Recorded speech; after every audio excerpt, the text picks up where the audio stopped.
Good morning, everybody. I'm going live 24 seconds early. Why not? Happy Sunday. Welcome to my channel. My name is Margaret Pennard. I'm a historical fiction and fantasy author. And welcome. I do an intro. Yeah, I just did that. I do a wrap up of reviews of all the books I read on my channel for the Booktube side every 2 weeks on a Wednesday. And I do Sunday streams, which are sometimes booktube related and sometimes authortube related. So, what are we doing today? We are doing 10 before the end times. So, that's the mood. And today I am coming at you from Sacramento, California, where I'm with my parents for the holidays. So, what's the capital of your state? That's my little "Are you awake yet?" question today. Um, and like I said, 10 before the end. So this is just like a fun phrase people use to try to give themselves sort of a competitive motivation to read some books before the end of the year. Um, it's adjacent or slightly akin to self-destruct this list of books, which means I have to read these books before this time period. If I don't, I have to sell them back or return them or pass them on. So it's not usually my style, but I was looking at my bookshelves for comfort and comforting reasons. And I noticed that several of them had end or last in the title. And I thought, that'd be kind of funny if there was like not a readathon, but a TBR stack that had that as a theme. And since it does feel like the end times, I thought I'd mash those two concepts together and put together a TBR. So it's December 15th. We have 2 weeks left of the year, and my book reading rate is about 6 books every 2 weeks. So I will have maybe 6 out of this list. So what I would like you to do as you listen to me is vote for the one you want me to get done the most before the end of the year. So if you're listening, there's lots of stuff going on. I will repeat this at the end. Please vote for which book you think I should prioritize for the next 2 weeks. So I have multiple priorities, but I will take your vote into account, and I think that would be a fun poll. So 10 before the end. Let's see. Jim's here. The capital of Georgia is Tbilisi or Atlanta. Okay. Well, I just left out my international viewers. You're right. You came up in conversation just a day or two ago on Instagram. What was it? And you also came up in my head because I looked up one of these books and it's by a Georgian writer. So we'll see if you pick up on who it is. I'm sorry, international viewers. What's your capital then? I don't know. Do counties, do shires have capitals still, or is that all in the past? Anita's got a province which has a capital. I do remember that from early days. So 1 out of 3 can participate in this. Sorry for blowing it. You can give me the capital of your country too. That is most welcome. Okay, but let's start off this 10 before the end. Now, what I'm going to do when I go through these books, because I got a big box piled here beside me, is tell you if I remember or if I've marked down on Storygraph how I got the book and how I got the recommendation. Because for some of these, it's been a long time, and for some, it's very new, but they've all got end times themes. So here's where we're going to start. A book that I've had a long time and I really should have read by now. It's called The Winter Queen because it's winter, so we're celebrating that. It's by Boris Akunin, and it's historical fiction, and it's a mystery in a series. So it's the first in a series. Moscow, May 1876. It's blurbed by Anne Perry. What would cause a talented student from a wealthy family to shoot himself in front of a promenading public? So, historical mystery. I love the genre. Moscow is a bit out of my normal walk for a read, but a new author. So should you vote for this one? We'll see. I definitely have to get a book that is winter themed for the Herkiad prompt of reading a book for every season in the season, and that would definitely work. So I think that's why I put that on the list, especially because I do like a double dip. That was book number 1. We've got Leslie's here. Hey, Leslie. Jim says shires have county towns. Okay, so that's the equivalent. I like it. Tiffany's here. Hello, hello. Tiffany's going to be in the writer room in an hour, so I got that on my brain pan for everybody. Laura says apparently my county town is Taunton, which I didn't even know. Well, we aim for an educational stream, even if you have to do the work yourself. Jim says I have a Boris Akunin on my physical TBR shelf, but it is The Death of Achilles. Oh, is it a different series in this one, or is it later in the series? That'd be interesting. Okay, so second book, a really pretty cover. I love the color rainbow on this, is The Last Murder at the End of the World. Oh, and I didn't say how I got this. Okay, so The Winter Queen. It's not marked on my Storygraph, so it's lost to the annals of time. I don't have a recommendation from it. I think I just picked it up because, oh my goodness. Okay, it is marked from another read-through, which is the bookstore that went out of business in 2019, where I used to work. So it is at least 5 years old, probably older. So that's how I got the book. This one, I got the book from winning it in a contest online. And Last Murder at the End of the World is by Stuart Turnton. I haven't read The 7.5 Deaths of Evelyn Hardcastle, but I'm very confused as to whether this is the kind of writing I will like. Some people love it, some people hate it. So I was very excited to get this book free because I thought, oh, no risk. So I should definitely read this. And I got to sit in on an interview with him, and it was great. So that is why that is on my Last Murder at the End of the World End Times TBR list. That's book 2.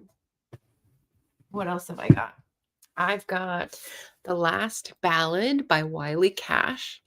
And this is one that I picked up used, I believe, even though it's like new condition. Let me see. I did pop these up here. I didn't say where I got it from. Why? Okay, it gets better. I did look these all up, and it gets better as I go along. So don't totally lose faith in me yet. Okay, so here's our list here. The Last Ballad. Why am I having trouble here? By Wiley Cash. So I didn't write down where I got the book, but I said Comp 6 and research.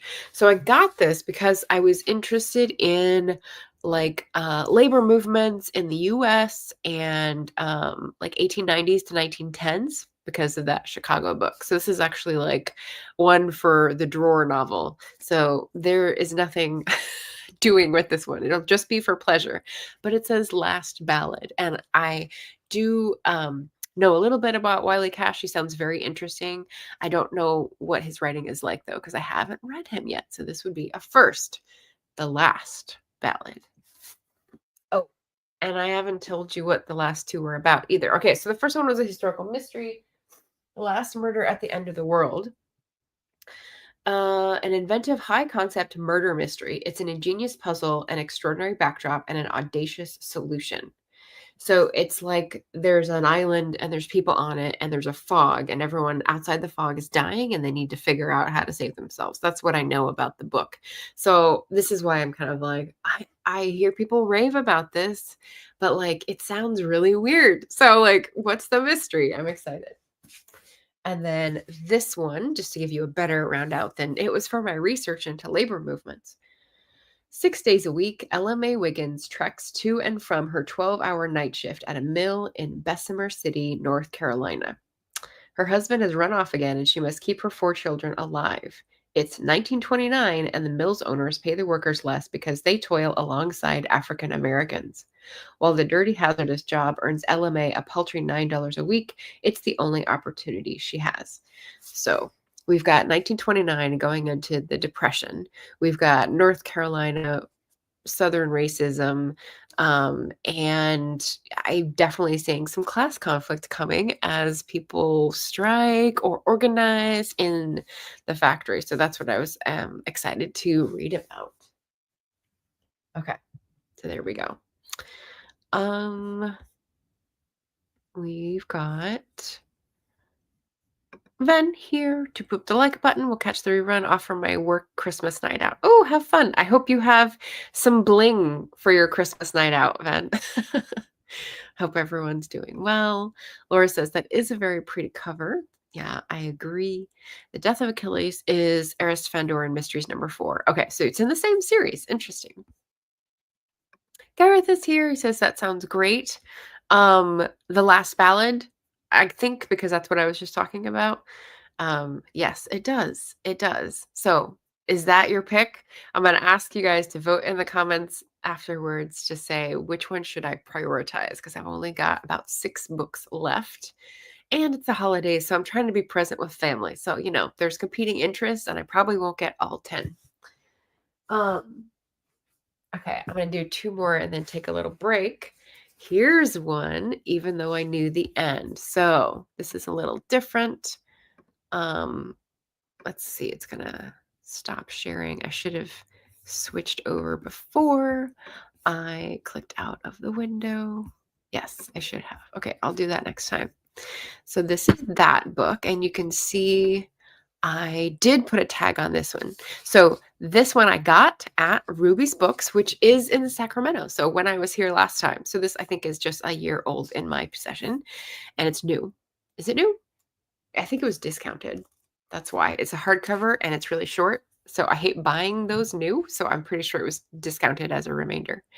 And it was recommended by Bree Locked Booktition channels. Bree, whose channel is called The Locked Booktition, if that made sense. I tried to reverse it. So this one is the end times. Let's see. A fantastical noir. Magical detective. There's a lot of mysteries so far. That's 3 out of 4. A magical detective dives into the affairs of Chicago's divine monsters to secure a future with the love of her life. This sapphic period piece will dazzle anyone looking for mystery, intrigue, romance, magic, or all of the above. So, and the cover is very cool. I like that. Even though I knew the end by C.L. Polk. Sorry, I forgot to mention the author. So yeah, it's like historical fantasy mystery, which is a great combination. I love all 3. In Chicago, track down the White City vampire, the most notorious serial killer. So it's vaguely 1890s, which yay, I love.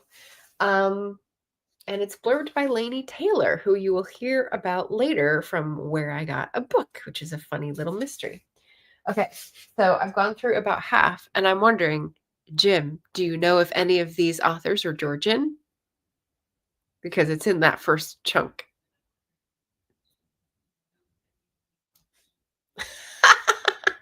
And I can hear the broadcast out there, which means one of my parents is listening to this. Okay.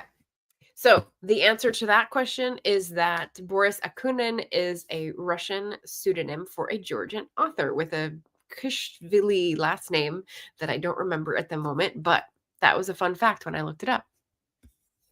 Yeah, so now you know. Again, educational stream. And Laura says, ha. Okay, so this is halfway, so I'll just say if you're enjoying these and you want to vote, like, comment, share, and subscribe to the channel if you haven't yet. So here's a big one, right? Let's pop over here, share this tab instead. The Last Thing You Surrender by Leonard Pitts Jr. So where did I get this? Who recommended it to me? The Last Thing. It says Brian Bookish tag here, but also Dee Dee at Brown Girl Reading, because this is like one of the favorite recommendations that she has, and she's like been on me about it to read it. I have this as my possible read a 500-page book in one day book, but I don't know if I'll get to do that while I'm here. I think that's probably, I'm more a master of my time when I am on my own, so I might have to save this, but who knows? Who knows? No, the font's pretty small. So it's a World War II historical fiction, and it's by an African American author dealing with themes of racism during the World War. So let me read you. We got two big booktubers standing behind it here. Blurbed by Gwen Eiffel. Let's see. Following three characters from the Jim Crow South as they face the enormous changes World War II triggers in the United States. An affluent white Marine survives Pearl Harbor at the cost of a black messman's life, only to be sent. See, I don't know if I want to read the rest of this because it's going to spoil it for me. Okay, I'm going to not read it so that I go in with less, because I know two people who have really good taste have recommended it, and I don't want to get preconceived notions. So we're just going to not finish that blurb. Winner of the Pulitzer Prize. And I got it at Phoenix Books. So it was a great deal. It was $6 used at a bookstore in San Luis Obispo, which I love. So I was looking for this book for quite a while before I found the copy here. So very excited to read it. Maybe this just isn't the one for the 500-page in one day. It's actually just over 500 pages, so it's like the best possible pick. No, it's exactly 500. Okay, well, maybe. All right. Anyway, I'm sitting on the fence about this one, but if you watch this and comment that maybe I should prioritize this one, maybe I'll just have to banish everyone and read all day. Sorry, excuse me.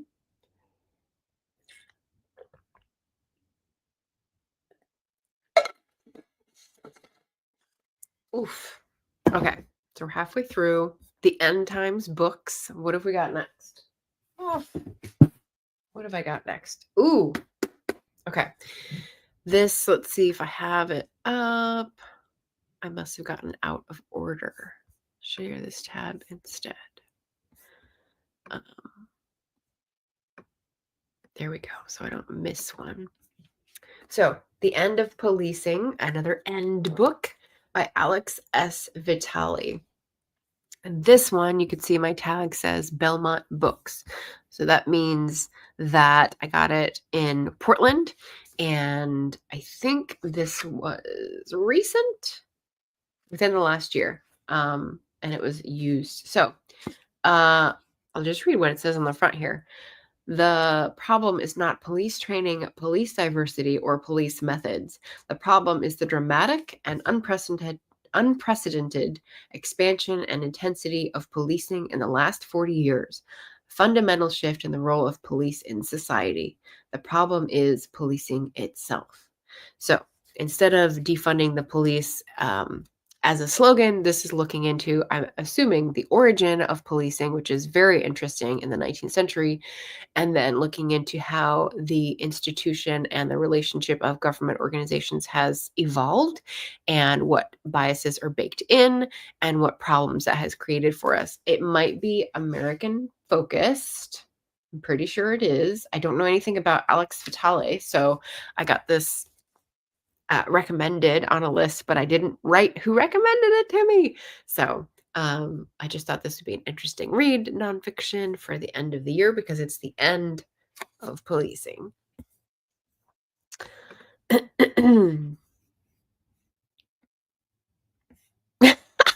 Dee's here. Hey, you can do it, she says. Well, I don't know. It'll depend on my family.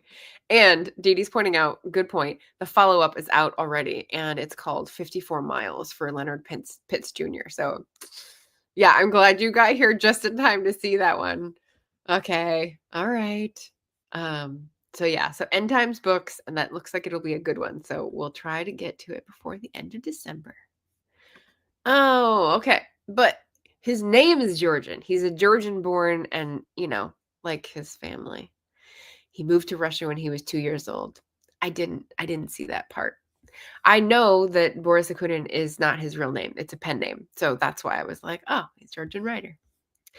Um, yeah. Oh, okay. So there we are. End of policing. Let's see what else we've got here. We've got this is the one that was out of order. Okay. Exit Strategy, also very end timesy. Exit Strategy, one of the Murderbot books by Martha Wells. Now, I have not, let me scoot over here and share this tab. I have not read any of the Murderbot books. So this would be the first one for me, even though it's not the first in the series. I think they're standalone. Correct me if I'm wrong and you've read them and say I should definitely start on one.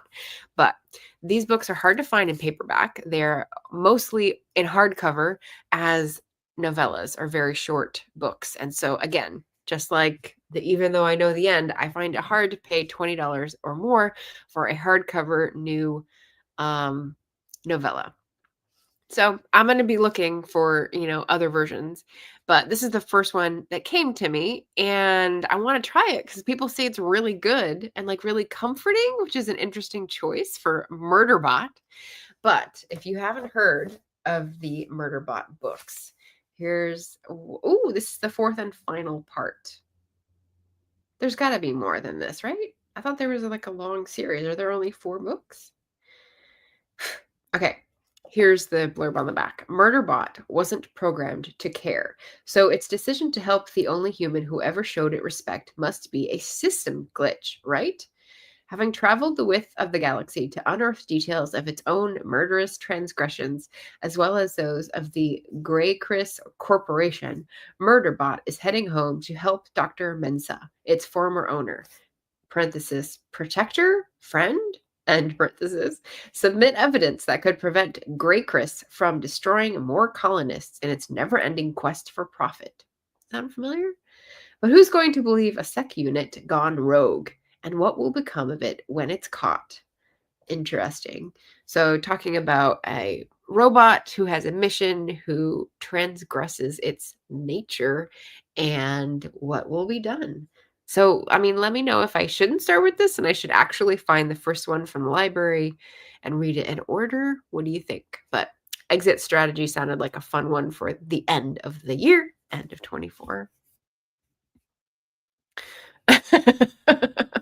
Okay, so let me put that down. Jim says the real name is Grigorie Shalvovich Shkartishvili. How do you like that? Laura said she was excited to hear Margaret pronounce his name. How did I do? Jim says he read Witch King by Martha Wells, which I enjoyed. Yes, I have that one on audio and I haven't read it yet. It's supposed to be really good. Witch King. It doesn't fit with the end times theme, but maybe I should just deprioritize this one and read that one first because it's a standalone. Maybe. Who knows? Gareth says, yeah, I have only read the first Martha Wells because of the price. Yeah, I saw it secondhand. It was fun and I'd like to read more. There's loads of it, more than 4. Okay, I wonder why it says fourth and final. It should say latest, but it's an arc, so it shouldn't have been sold to me technically, but maybe that was something that they corrected for the actual sale copy. Yeah, Jim confirming there are at least 7 Murderbot Diaries books. Yes. And Anita saying Murderbot books are standalones, but they do exist in the same world and they are a progression of the character. Gotcha. And Laura says, ooh, nice. I don't know if that's my pronunciation or something different. But we're now 2/3 of the way through the 10. So I was going to ask, since I did this last time and it was fun, to hear what's everybody's current read. So I've got 3 right now that I'll share. But yeah, so tell me your current read. And then I've got a few left here all with the end times theme before we finally vote. I was going to announce something as well, which I forgot. So Anya from Well Traveled Books is one of the co-hosts of Climathon, and we're going to have a discussion of that buddy read, but she got flooded and had some things to figure out. So we postponed it to Friday, December 20th. So for me, it will be 9 a.m. Pacific time. For her in Central European Standard Time, it will be 6 p.m. So wherever you are in the world, I hope you're available. It's going to be a really great discussion. We had so many good messages back and forth on WhatsApp about no logo. So just for anyone curious about Climathon and this discussion of a 20-year-old book that is still eerily relevant, No Logo by Naomi Klein. I'll be speaking with Anya on Friday, 9 a.m. Pacific time this week. So put that on your YouTube calendar if you do that kind of thing. Sounded good to me. Excellent. I've watched enough Bond movies to get a Russian accent. That's I think where I'm getting anything to pull from there. All right. Jim has a few current reads as well. Oh, okay. So he was asking which one to read, and he's reading them both. That's great. So he's still reading Barnaby Rudge, Dickens, and you're going to finish that by the end of the year, knock on wood. And also Demon Copperhead by Barbara Kingsolver, big one, and Beach Read by Emily Henry. Nice. And A Book in Georgian, which is the one with the family on the front, I'm assuming. You can do it. You can do it. Dee Dee says, I'm reading a nonfiction called Paul Laurence Dunbar, Life and Times of a Caged Bird. Oh, interesting. We're bringing the Maya Angelou in with a biography of someone from the Harlem Renaissance. That's cool. So he's a poet and a playwright, I think, right? And probably a novelist as well. Very cool. Very nice. Anita says, I'm just finishing up a story collection by John Linwood Grant, An Unkindness of Shadows. Lovely title. Then I'll probably start Legends and Lattes. Yes, for a cozy winter read. I hope you enjoy it. I thought it was really, really nice. And make sure you have baked goods near you and like a warm drink, because it will make you want those things if you do not have them. It's very cozy. And Laura says she just started The Charioteer by Mary Renault. Ooh, nice. Is that a new book? Mary Renault was writing 80s, 90s, 2000s, right? Or was she 60s? I'm getting confused with like the one who does the chess puns in the title, maybe. Maybe. Modern classic or new? Tell me where I'm going wrong here. But that sounds cool. You're eschewing the Gladiator movie that's coming out and going with The Charioteer in book form. I like it. I firmly approve. So my 3 current reads are American Bulk. I can just take this down for a second so you can see better. American Bulk, Essays on Excess by Emily Mester. It's a very strange cover, and I did not gravitate toward this, but I was hand sold by a bookseller. This is from Up Books in Portland, and it's essays, an essay collection, which also I don't normally gravitate towards, but she mentioned she thought I would really like it based on my other browsing choices, and I picked it up and I was like, oh yeah. I read a book called Clutter, A History 5 years ago-ish when I first started this channel, and it's very similar. This is an essay collection rather than a history with lots of layers like I like, but very similar vibe. She's writing sort of a memoir, sort of a history, and talking about her family history with Costco and buying in bulk and shopping as therapy and all these sort of American things, and very interesting. But I'm just sort of starting it out. The more what's it called, urgent read that I'm currently reading, I'm almost halfway. It's called How the World Ran Out of Everything by Peter S. Goodman. It's a new release. I just got it from the library, so I want to finish it before I have to bring it back. And it's 2021, 2022, following the fate and how the supply chain got snarled and what is actually the building blocks, what they are of the supply chain in the world economy. It's very fascinating. It's written really well, kind of like The Jackal, I imagine, which I haven't read, but I've heard about the structure of it a lot from writers. And it's kind of like that. So we're following a shipment, personal shipment story, but also interviewing different people along the way. It's very, very riveting. And then the third book that I'm just dipping into at the very beginning is actually an overgrown essay turned into a hardcover book. So I definitely got this used.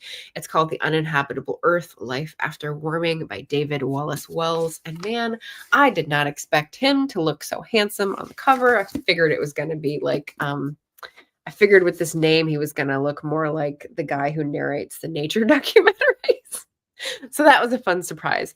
Really well written. I read out some to my parents yesterday. Hit you in the gut. Like the book is about, it kind of follows on the climate grief book that I just finished, which I will be reviewing in my next Wednesday wrap up on Wednesday the 18th. And he's talking about what the human response to climate change is going to be and how that will affect how we exist in the world after the next 40 years, 60 years. So, just bright, shiny subjects. But yeah, really, really well written. So I'm glorying in my current choices. They're all really good. Laura says, I think I got The Charioteer because I read that it inspired the Song of Achilles. Oh, interesting. Okay, so Song of Achilles. Oh, see, I'm at a blank on her name now. Not Pat Barker. Madeline D. Anyway, you guys know it. Modern Success. So Mary Renault must be from the 1960s, I think. Oh, so it's an old biography. Okay. Maya Angelou got the title of her book from the Paul Laurence Dunbar book. Cool. Okay, so he wrote poetry, novels, and short stories. Okay, nice. That's really cool. Okay, 1950s, I think. Okay, I was close. Laura says that's a cool cover. I don't know which one you're referring to. I'm gonna guess the American Bulk because I made a comment about how it was weird. Oh no, you're talking about the Uninhabitable Earth. Yeah, it's a bee. It's a bee that's seen better days and looks like it's sort of given up the ghost. But yeah, very plain, very demure, because the message is big enough. Thank you, Jim. Madeline Miller. I got half of it right. I've got half of my wits here today. Oh no, wake up, bee. Yeah. Yeah. We're gonna be in that situation. So all right, I'm ready to finish up with my last 10 before the end here. So the next one I've got, let's skip over to the information that I have on it, which I don't have. Okay, so I didn't write any notes on this one.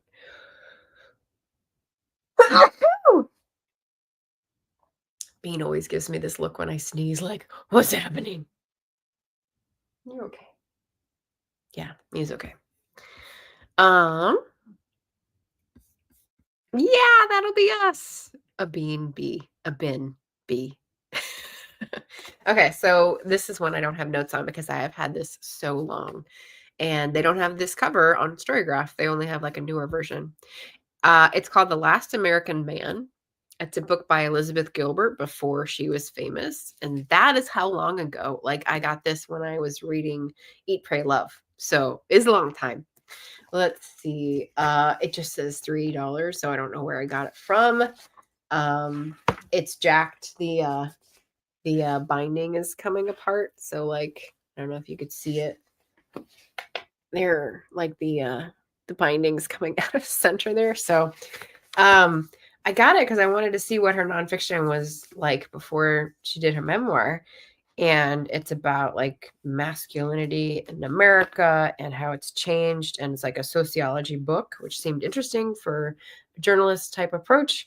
But I picked it up a while ago and I was like, not really feeling it. So, last chance for The Last American Man in my 10 before the end. So, yeah, I just know that I've had this forever and I've tried to unhaul it. And I was like, I shouldn't. I want to see what her writing was like before. And I just didn't get to it. So, maybe I'll unhaul it after this one.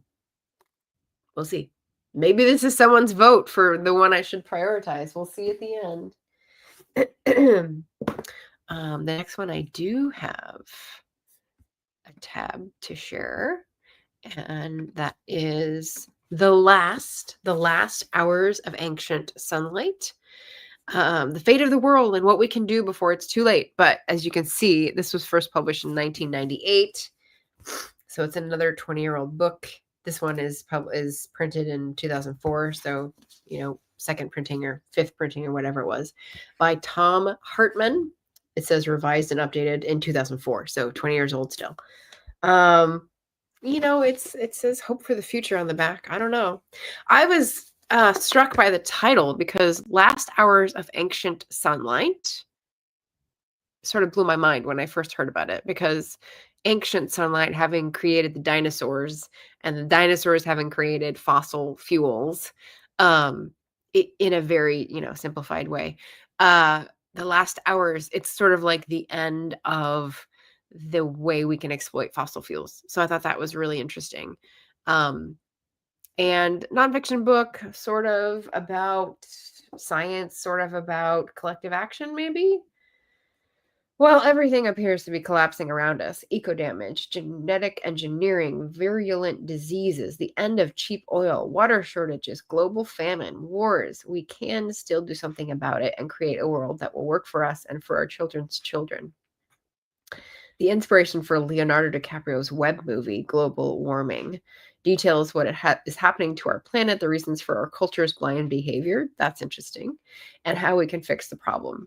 So again, I wonder if this will be out of date and solutions that will no longer. Well, here's the deal. Here's what I've learned from the climate grief book that I'll talk about on Wednesday. It's not that the solutions won't have an effect.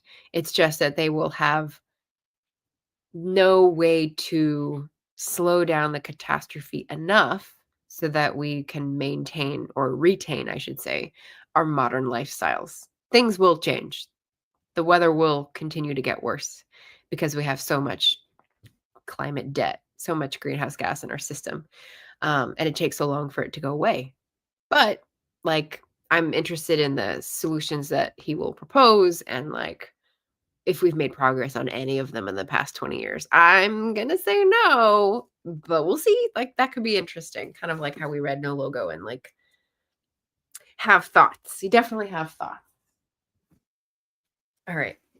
Then I've got, I think one of these has, not this one. Okay. And I should say, how did I get this rec? How did I get the book? I found this one in a little free library in Portland. That's that LFL PDX tag. So that's how I found the book. So it's free. And I marked it for Climathon, but I don't need it because I am finished for my Climathon challenge for 2024, which is very exciting. I was going to lead with that and I forgot. Very exciting. So I finished one readathon that was year long, 2 weeks before the end, which is pretty cool. And I don't remember who recommended it to me. I think I probably saw it in a wrap up years ago, or a recommended reading list for climate back when I was, looking to work in that field. So I had it on a wish list for a long time. So when I saw it in a little free library, I was like, oh, this is the book. It's 10 years later, but let's see if it's still got stuff to teach me. So I'm excited for this book. So yeah, that's the tags for that. Almost done. We've got The Last Day by Nicholas Schrader. Wrath, Ruin, and Reason in the Great Lisbon Earthquake of 1755. So, end times abound. Look at this crazy cover. I don't know if you guys have been to Lisbon, but one of the big things in that city, kind of like San Francisco and 1906. There was a big earthquake, and it colored a lot of the pattern of construction and architecture and habitation, and I don't know what else. I'll probably learn in this book, but I thought this was cool. I've had this book for quite a while. Uh, what does it say in here? $3, first edition. I can't tell where I got it from because I can't recognize the scribbles in the front. It doesn't say the place. It doesn't, and I didn't record it in my Storygraph, but I've had this for a long time. Maybe since I've been in Portland. I can't remember. But I have been to Lisbon myself and really enjoyed It's beautiful. Everything was rebuilt after this catastrophic earthquake in 1755, so it's got a very neoclassical vibe with Portland. Sorry, not Portland. Portugal flavor. And this book is about natural disasters, the mass media frenzy that took over afterwards. Some of the most eminent thinkers of the day, Voltaire, Pope, Kant, and Rousseau, among them, took up the Lisbon earthquake as a sort of cause célèbre and used it to pose questions of providence, human suffering, the existence of purely natural phenomena, and the role of a god, by turns benign, indifferent, and wrathful. Lisbon was also the last stronghold of the Inquisition, so many of the faithful Catholics there questioned their apocalyptic punishment. So really interesting in terms of, like, I'm sure there'll be like blow by blow descriptions of what happened and what was destroyed in terms of the records that they have, but then also how it was publicized, how people talked about it, because it was a new era for a natural disaster to be learned about, and then follow-ons philosophical discussion. So that is The Last Day. If you want me to prioritize reading this one, you can vote for The Last Day. The information for buying all of these is down in the description in case you are curious. And then finally, we've got, share this tab, The Obituary Writer. Now, this says it's a library book, but you know what? It's not. It's a discarded library book. And the way I found this book was jury duty. So in Multnomah County, when you do jury duty and you sit in the big hallway waiting to be called if you're needed, there's a little like library nook with discarded library books, and you're free to take one. So it's kind of like a Friends of the Library store, but you get a free book if you're doing jury duty. So this was like one of the benefits, one of the perks.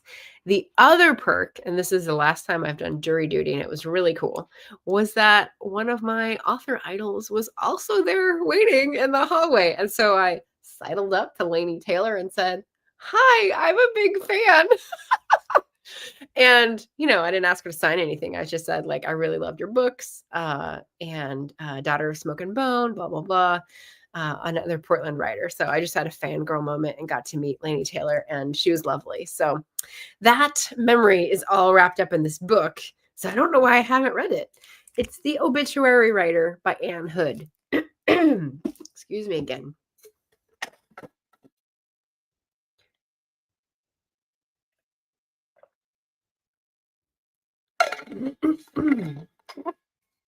Bean is having a drink too because my voice is making him thirsty.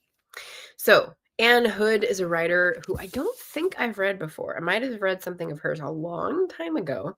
I have a vague memory that she's like a New England writer and has been writing a long time and is fairly well known and respected. So let's see. Oh, and I don't have any tags on it because I remember very clearly where I got it from. Let's see.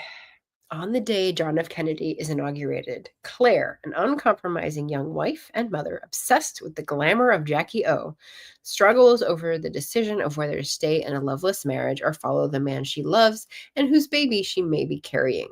Oof, dual timeline.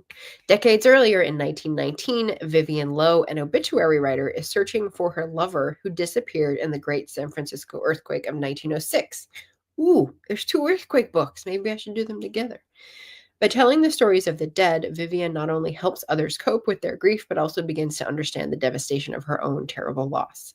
The surprising connection between Claire and Vivian will change the life of one of them in unexpected and extraordinary ways. That's a really good blurb because it doesn't spoil it, but it does entice. That's really well done. And so this is from 2013. Let me just click on the Anne Hood part and see if I've read anything else by her that pops up. Dane's looking out the window. I open it up so he can see if there's turkeys walking by or birds in the garden she likes to look at. This is not Anne Hood. Hello. This is a weird search. Storygraph, not perfect. Not perfect. Is this the same? Let's try this one.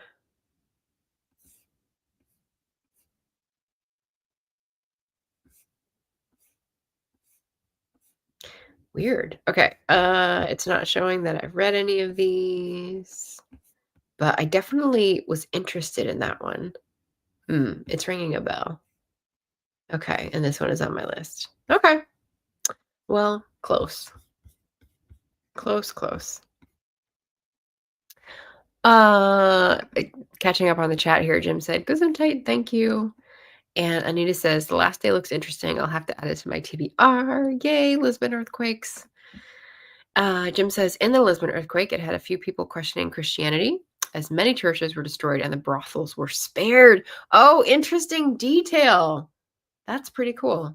Yeah, and you can compare the end times then when something happened that was undeniable and terrible versus this like really weird sort of slow motion catastrophe we're in where people are dying and terrible things are happening, but people are like, "I don't know what it is. What could it be? I don't know. What do you think?" And you're like, we clearly need to change our behavior, but we're not addressing it with these. I don't know. I don't know what these discussions were like. We only have certain evidence. So maybe people were being weird about it then too and just trying to go on with life. Laura says, "Love that." I'm pretty sure that's about the brothels being spared. And Anita said, "We're sorry waiting for jury duty is so boring, but here's a book," right? Like that's their Cupid doll, their little consolation prize. We do have turkeys walking around. In California, wild turkeys are a protected species, and so they roam the suburbs, and they're still here after Thanksgiving because no one could put them on the table. They poop all over the sidewalks and, scratch. So if people have like wood chips or pebbles, they tend to scratch it out, and so you lose your landscaping. Can't really do much about it. So, but they're fun to watch, and they're pretty big now. So, yeah. Wow. Suburban turkeys. Bingo card. Mark that off on your bingo card. But yeah, so that's the fun story about the obituary writer linked to another earthquake and some like women in a dual timeline. And I figured obituary was pretty end, last, final, all that kind of stuff. So canny of you will note that I did funny math and I came up with 11 books with end times. But I figured they could all belong together. When you want 10, you can't turn down just one more, which is what I'll be trying to do with the Christmas treats very soon. I just saw a funny little TikTok that was about the Christmas cupboard, which apparently is an Irish institution where you have a bunch of alcohol and biscuits and less nice biscuits. I think if Gareth is still here, he maybe will be able to confirm or deny that this is also a tradition in England. Who knows? But apparently this was on Dairy Girls, and so they were doing their own Irish version of it, which I thought was funny. Really cute. So we've just got a few minutes left. I've gone over current reads. I've gone over next lives. So today is Sunday. I will have my Wednesday wrap up of this stack of books plus one audiobook on Wednesday. So if any of these are interesting to you, come back on Wednesday. Friday, we will have the buddy reading discussion for Climathon with Anya of Well Traveled to Books. She's a delight. She is in Poland, so we'll be at different times, but discussing the same book. And we had a lot of things to say, so hopefully that'll be fun. And yeah, then Christmas is coming. So, we're just going to have fun wishing everyone happy holidays. Any questions? I heard about your reads. They all sound great.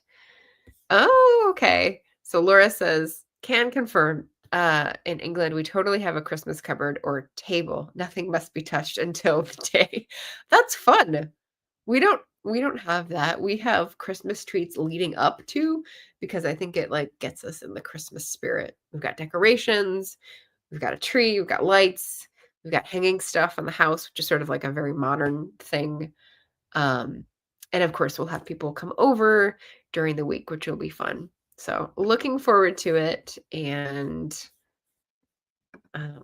yeah, I think that's me for today. We're going to do some cleaning, and then we're going to do some decorating, and maybe unearthing some ornaments and stuff out of the garage. So that will be the rest of the day for me. I hope you guys have a safe, restful, enjoyable reading plan, holiday plan, family visit plan, whatever you're doing this weekend. I hope it's lovely. And that's us for the stream. Oh, did you see him? He just jumped down. He's at my feet. I'm right over the litter box, so it's not great for me, but we'll see if he wants to come into the... Oh, nope, he's back up on the bed. He's climbing over all my books. Yeah, climb over all my books. Kitty.